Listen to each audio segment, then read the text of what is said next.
Tania, je vais te montrer quelques petites photos, 4 petites photos précisément qui font partie de ton parcours. Et tu vas me dire un peu ce que ça t'évoque. Là, ça va être la partie, tu vois, où tu as déjà un peu raconté. Je te donne les dates. Faut que tu me donnes les dates. Tu peux, ça peut être un petit bonus, c'est toujours impressionnant, tu vois. Mais ça va faire partie un peu de la partie où tu vas me dire, ouais, mais ça, je l'ai déjà raconté, tu vois. Mais je vais essayer de te poser des questions un peu différentes de ce que tu as déjà raconté. Je te mets la première photo, je te laisse me dire ce que tu vois. Mustapha El Atrassi, bien sûr, que j'ai vu en octobre 2008 au Théâtre Le Temple, mais là, je pourrais pas te dire la date exacte.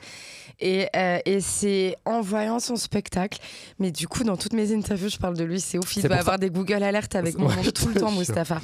Et en fait c'est en voyant son spectacle que j'ai eu envie de faire ça. Et Mustapha, c'est un homme que je trouve extrêmement brillant. Moi, je voulais te parler de lui parce que c'est un gars que j'aime beaucoup, qui vient en plus de la même région que moi. Donc, tu vois, moi, je viens de Bourges. Ouais, il est tourin, lui. Il est né à Bourges, et en fait, après, il a vécu à Tours quasiment toute sa vie. Mais bref, et ça a été une inspiration. Et pour moi, c'est un des meilleurs dans ce métier. T'as vu son dernier spectacle ? Non, je l'ai pas vu. Tu l'as pas vu ? Encore, ouais. Parce que t'as vu, c'est fou de faire ce choix de partir. Alors qu'il est en plus, il a une vraie communauté, il marche très bien quand il fait ce spectacle. Tu sais, ce métier, il rend fou. Je l'ai croisé l'année dernière à Montréal et oui, ce métier rend fou. C'est terrible parce que c'est un métier, on l'aime autant qu'on le déteste. Et donc, mais si j'ai pas regardé ces spectacles, c'est pas que j'avais pas envie, c'est que je suis depuis quelque temps dans une phase où je n'ai plus envie de regarder de stand-up. Ok. Mais je sais que ça va revenir à un moment et il fera partie des premiers spectacles que je regarderai. Et pourquoi tu es dans cette phase justement de plus regarder des spectacles de stand-up ? Parce que j'ai l'impression d'être en overdose de stand-up. Tu vois, quand je joue dans des comédie clubs, et forcément je vois aussi les passages d'autres et c'est aussi important de regarder ce qui se fait en ce moment.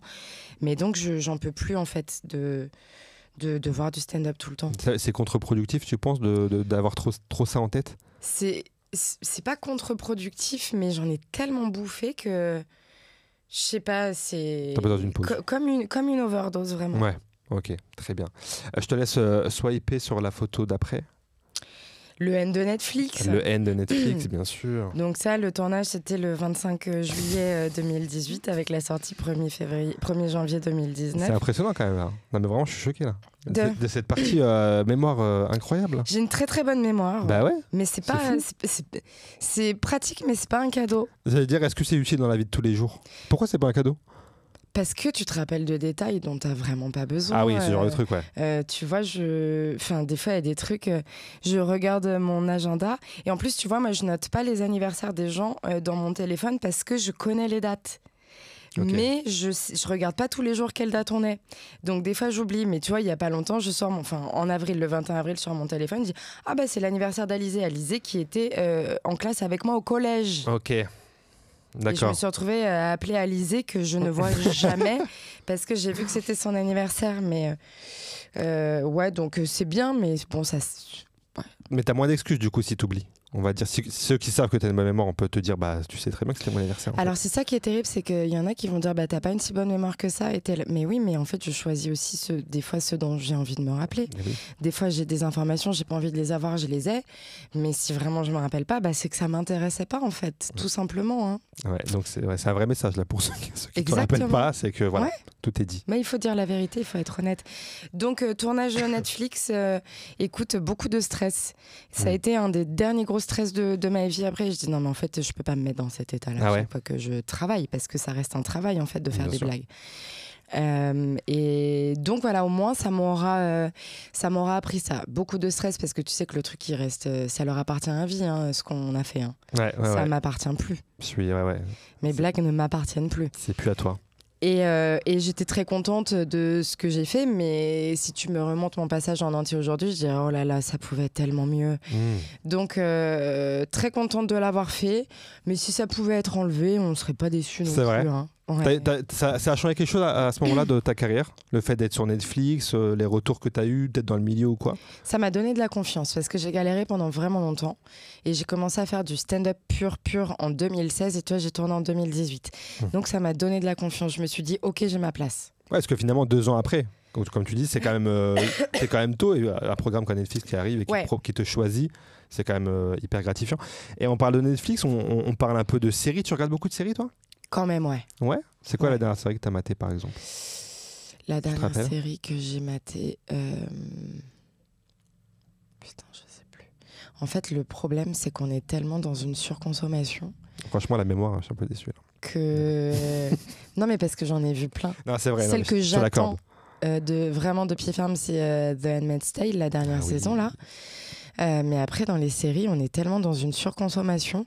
En fait, je regarde plus des séries documentaires sur les histoires de meurtre, tout ça. Bien. Ouais. Ouais, c'est... Non, mais sur Netflix, par contre, c'est super bien fait, ce genre de truc. Ouais. Tu vois, franchement. Par exemple, et j'en parlais avec un pote à moi, là, ils ont fait, je sais pas si t'as vu, ils ont fait un truc sur Beckham, là, sur une série docu sur Beckham. Regardé. Et en fait, c'est très marrant parce que ils ont cette réal comme les documentaires de meurtriers, où tu sais, cette réalisation de le protagoniste parle, et après, il y a un moment de silence avec des plans sur la personne, tu sais, comme pour créer une dramaturgie. Sauf que là, on parlait juste d'un carton rouge que David Beckham a pris, tu vois, et du coup, il y avait un espèce de truc, un décalage entre la réalisation et le propos qui était un peu bizarre. Ah ouais. Mais sinon, le truc était sympa, quoi, pour ceux qui aiment bien le Beckham et tout. Mais donc, ouais, t'aimes bien ce genre de truc. Ouais, j'aime bien, mais par exemple, moi, je suis pas fan de Beckham. Enfin, je suis pas du tout. Mais je pense que c'est quelque chose que je vais regarder parce que j'aime bien aussi voir un peu la vie plus en profondeur des gens. Tu vois, j'ai regardé le documentaire, reportage, je sais pas trop comment appeler ça, sur Jennifer Lopez sur Netflix. Je ne suis pas fan de Jennifer Lopez, mais je l'ai regardé, j'ai trouvé ça hyper intéressant de voir les phases par lesquelles elle est passée, où quand elle a commencé à devenir connue, tout le monde parlait de ses fesses. En interview, tout le monde parlait de ses fesses, c'est quand même une dinguerie, avec les gens qui disaient qu'elle était ronde. Mais en fait, les autres actrices étaient tellement maigres. Ouais. Que Jennifer Lopez passe pour une grosse à côté. Ouais, et en fait, on ne lui parlait que de ça. Et je pense que Beckham, tu as bien aimé. Parce qu'il y a beaucoup cet effet-là, de comment il est arrivé. Il avait cette image de playboy, le beau gosse qui fait du foot. Et c'est fou maintenant de voir le truc où maintenant on s'en fout. Maintenant, les footballeurs sont tellement excentriques que voilà, c'est normal. Mais à ce moment-là, c'était un sujet. Et limite, on lui parlait que de sa nouvelle coupe de cheveux ou de sa relation avec sa femme plutôt que de ses performances sportives, quoi. Donc, voilà. Je pense que ça va être dans le truc. Et ta série préférée all time, ça serait quoi ? Ah bah c'est The Handmaid's Tale. Ouais. D'ailleurs, c'est pour quand, tu sais, la dernière saison ? J'ai maté il n'y a pas longtemps la saison 6, je crois. Je crois que c'est au mois d'avril. Ah ouais, donc c'est dans quelques mois.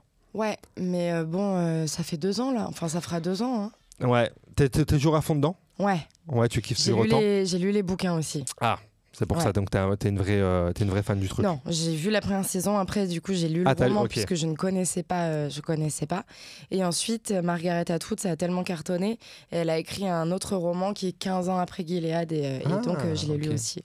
Ah, mais je crois que je sais comment ça se termine. Ils n'ont pas ce projet en plus d'adapter ? Elle est en train de un petit nargage là qui s'est fait. D'adapter le truc 15 ans après ? Non, il y a pas. J'ai cru entendre parler de ça, ça me parle. Non, je sais pas.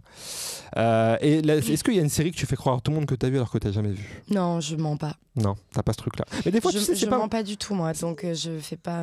C'est pas mensonge méchant. C'est le truc où des fois les gens ils vont tellement te saouler. T'as vu ce truc-là ? Et tu sais, tu dis juste oui sans rentrer dans le détail pour pas. Non, ça ne m'intéresse pas. Okay. Ou alors, comme Game of Thrones, tout le monde dit mais t'as pas vu, je suis là, mais pardon, j'ai regardé le premier épisode, il m'a terrifié. Ouais. Donc non, je n'ai pas regardé la suite, excusez-moi. Donc ok, tu joues franc jeu. Ouais. T'as raison. Je te laisse passer sur la photo suivante. Verino. Ah oui, Verino. Évidemment. Verino qui a été mon tout premier producteur. Ah, c'est pour ça qu'il est là. On a signé le 10... Non, je rigole. La vraie... Mais c'était en avril 2017. Quand même. Bah oui, Verino, ça a été... En fait, c'est fou, parce que quand je suis arrivée à Paris et que j'ai commencé à jouer, donc je suis allée voir Mustapha El Atrassi d'abord, et ensuite, quand j'ai regardé un peu l'humour, je suis tombée sur des vidéos de Verino, qui, je crois, avait participé à un concours pour SFR, me semble-t-il. Et je lui avais envoyé un message sur les réseaux, il m'avait répondu, et il jouait son spectacle au Théâtre de 10h, et j'étais allée le voir en janvier 2009, pardon. Mais c'est insupportable, en fait. Tu vois comment c'est chiant. C'est aussi stylé que... Non, je vais pas dire c'est chiant, parce qu'on se connaît pas assez pour dire ça, mais c'est un peu stylé quand même. Mais en vrai, non, ça n'a aucun intérêt. Parce que toi, tu le vis, donc tu trouves moins stylé, mais extérieurement, tu te dis, vraiment, elle a une mémoire incroyable, quoi. Pour des trucs pas fous, peut-être, sûrement. Ouais. Mais bon. Et non, je peux te ressortir des discussions. C'est pour ça que des fois, quand les gens disent des trucs, je dis, pardon ? Ah oui, parce ta que phrase, c'était celle-ci. Parce que des dates, c'est un truc, mais vraiment, si tu as la discussion WhatsApp exactement ou la discussion orale, c'est fou. Vraiment. Ouais, je peux ressortir des phrases pour montrer aux gens que ce sont des menteurs. T'es un petit Wikipédia, quoi. Ouais. De la vie. Ouais. Et donc, Vereno, donc voilà, donc on se voyait, je dis beaucoup donc, on se voyait un petit peu sur, notamment au Changement Comedy Club où la plupart des humoristes allaient jouer. On se voyait souvent là-bas, mais on n'était pas potes, quoi. Et moi, je l'ai recontacté en 2016 quand j'ai commencé à faire vraiment du stand-up pur. Et je lui avais envoyé une vidéo pour participer à son plateau Inglorious. Il m'avait dit c'est encore un petit peu trop vert, donc je dis ok. J'ai attendu quelques mois, je lui ai renvoyé une vidéo et là il m'a dit ah oui ok, là ça devient intéressant, et il m'a demandé de faire ça à partir au grand point virgule, et je l'ai fait, et au final après je l'ai fait tout le temps, et il m'a proposé de me produire quelques mois plus tard, et donc on a bossé de 2017 jusqu'à il y a 2 ans. Ouais, donc ça a été une grande partie. C'est lui que je disais que c'est lui parce que tu disais que c'est qui t'a fait arrêter vraiment les jobs alimentaires et qui t'a vraiment. Non, ça y est, je bossais déjà plus. Tu bossais déjà plus, t'avais arrêté. Ouais, okay, j'ai déjà arrêté les jobs alimentaires. Alors, soit tu as mal lu, soit la personne qui a écrit l'article a mal interprété mes propos. Peut-être. Il ne faut pas oublier ça. Je vais dire que j'ai mal lu parce que j'ai pas envie d'incriminer les gens que je ne connais pas, mais et puis j'ai pas la même mémoire que toi. Mais et t'as anticipé tout à l'heure une de mes questions, mais maintenant il y a beaucoup. Tu parles de plateau. Il y a beaucoup de comédie club, beaucoup d'humoristes. Ouais. Moi-même, quand je suis sur les réseaux, des fois, je vois des passages, tu sais, qui te suggèrent des gens que je connais pas du tout, mais qui sont là. T'en penses quoi de cette multiplication d'humoristes et de plateaux? Tu trouves que c'est bien? Tu trouves que ça dessert?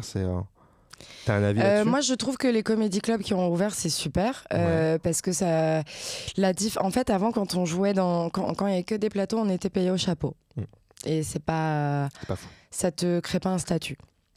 Là, les comédie clubs qui ont ouvert payent les artistes en cachet intermittent. Donc ça permet aussi à des gens, parce qu'il y a des gens qui sont très bons dans ce milieu, qui jouent depuis plusieurs années dans des comédie clubs, mais qui n'ont pas de spectacle, donc ils peuvent pas vraiment vivre de ce métier. Ou alors si, mais c'est que de l'argent au black, et c'est pas fou, quoi. Ouais. Donc l'ouverture des comédie clubs a permis de pouvoir créer des statuts à des gens. Ils ont pu obtenir le statut intermittent grâce à ça. Donc ça, je trouve que c'est super. Après, effectivement, il y a beaucoup de gens qui veulent faire du stand-up. Il y a de la place pour tout le monde, mais ça devient beaucoup. Moi, là où je commence à me dire ok, le métier est vraiment en train de changer, c'est que on arrive maintenant dans un monde où il faut absolument qu'on ait un maximum de followers sur les réseaux pour que les gens viennent voir notre spectacle. Et donc, on se retrouve avec de plus en plus de gens qui sortent des vidéos, notamment d'improvisation. Et c'est peut-être Redouane Bougueraba qui a lancé la mode, mais Redouane Bougueraba, en impro, il est excellent. Il est incroyable. C'est vrai. Il est vraiment incroyable. Ses impros elles sont toutes très bonnes. On le voit de toute façon quand on suit sur les réseaux que c'est pas tout le temps la même chose, c'est pas, tu vois, parce que souvent les trucs d'impro c'est la même chose, on va vanner un truc sur le vêtement ou je sais pas quoi, tu vois, voilà, c'est le cliché, quoi, tu vois, voilà. Hyper facile. Ouais. Et donc Redouane a fait ça parce qu'il le fait très bien et il a eu raison de le faire, mais tout le monde, comme ça a marché pour lui, il y en a plein qui ont voulu faire ça. Et donc tu vois maintenant des dizaines de vidéos d'impro qui sortent tous les jours, et vraiment quand je regarde, je me dis mais c'est mauvais. Ouais. Mais c'est objectivement mauvais.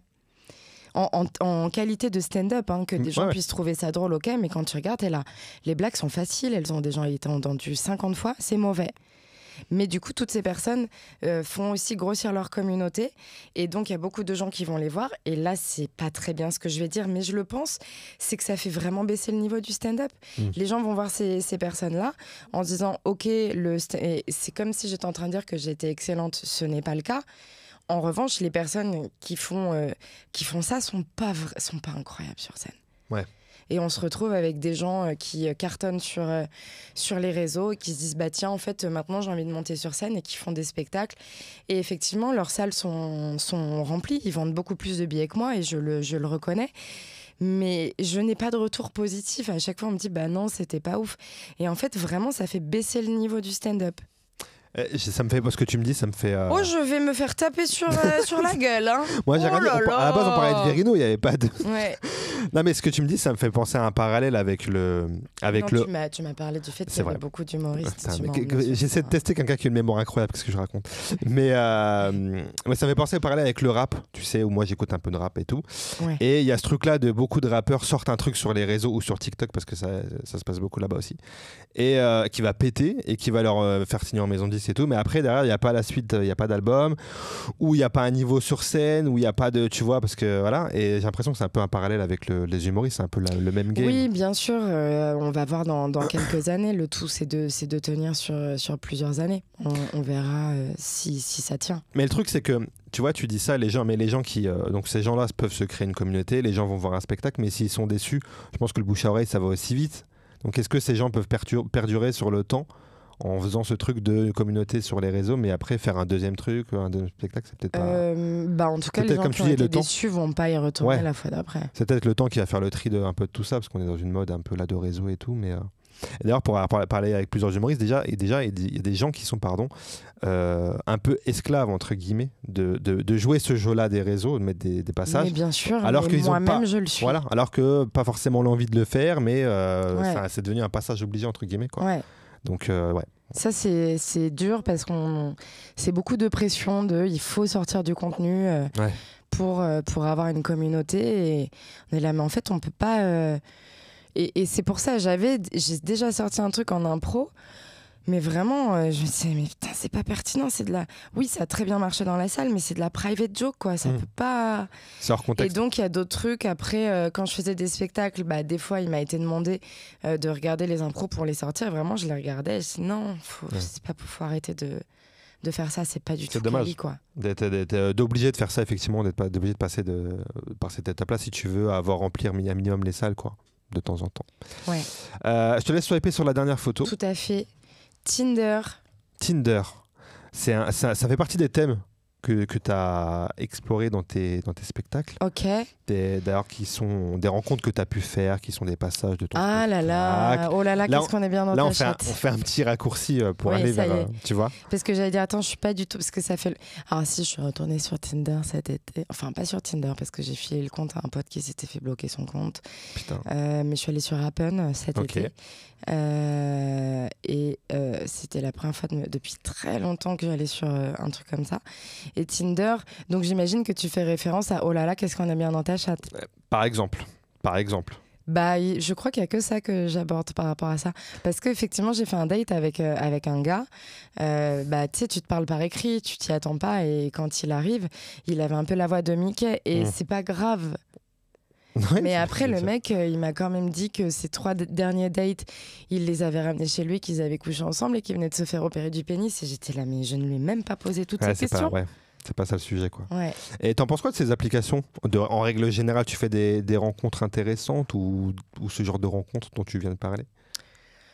Comme je t'ai dit, ça fait très longtemps. Quand j'y suis allée cet été, j'ai fait... Déjà, il y avait des gars qui aussi te disaient tout de suite ce qu'ils voulaient, mais en mode même trop, parce qu'il y a des trucs, t'étais là, en fait, ça ne va même pas impliquer... ça n'a rien à voir avec... Enfin bref, mais beaucoup d'honnêteté en tout cas. J'ai trouvé. C'est bien ça déjà. Ouais, tu vois, il y en a un, il m'a dit voilà, ça fait 15 ans que je suis avec ma meuf, là je suis en vacances, j'ai envie d'en profiter. Je dis merci pour ton honnêteté, maintenant voici la question. Est-elle au courant? Il m'a dit non. Je dis bon, alors ça sera sans moi, mon gars. Et après, j'ai fait 2 dates et tu vois, il y a un truc bizarre, c'est que du coup, je me suis rendu compte qu'en arrivant sur le premier, c'est comme si, comme on se voyait, il fallait qu'on couche ensemble. Ok. Et donc voilà, moi, j'avais pas envie tu sais pas quand tu vas rencontrer la personne. Donc tu arrives sur le date et effectivement, tu parles avec lui, il est sympa et tout, mais t'es là, mais j'ai pas envie. Ouais. Et il a été hyper insistant jusqu'au point où j'ai dû lui dire en fait, si là je couche avec toi, je vais me forcer, hein, sache-le. Okay. Du coup, il me dit non, c'est pas le but. Non, c'est pas le but. Mais il a pas vu les signaux avant. Il a fallu vraiment que tu lui dises verbalement que t'avais pas envie. Il avait pas compris forcément. Alors, je lui avais dit en plus. Et je lui avais dit parce qu'il m'a dit qu'il était venu en voiture et même j'étais désolée qu'il se soit déplacé. Et je lui ai dit, je suis désolée que tu te sois déplacé. Enfin, je lui ai tout dit. C'était clair. Mais t'es sûre? insistant. Okay. Je lui dire vraiment si je couche avec toi, je vais me forcer là. Ok, il avait un projet en tête qui n'était pas le même que le tien. Qui pouvait être le même que le mien en début de soirée, mais qui ne l'était plus à ce moment-là. Ok, très bien. Je reprends ma tablette si ça ne te dérange point.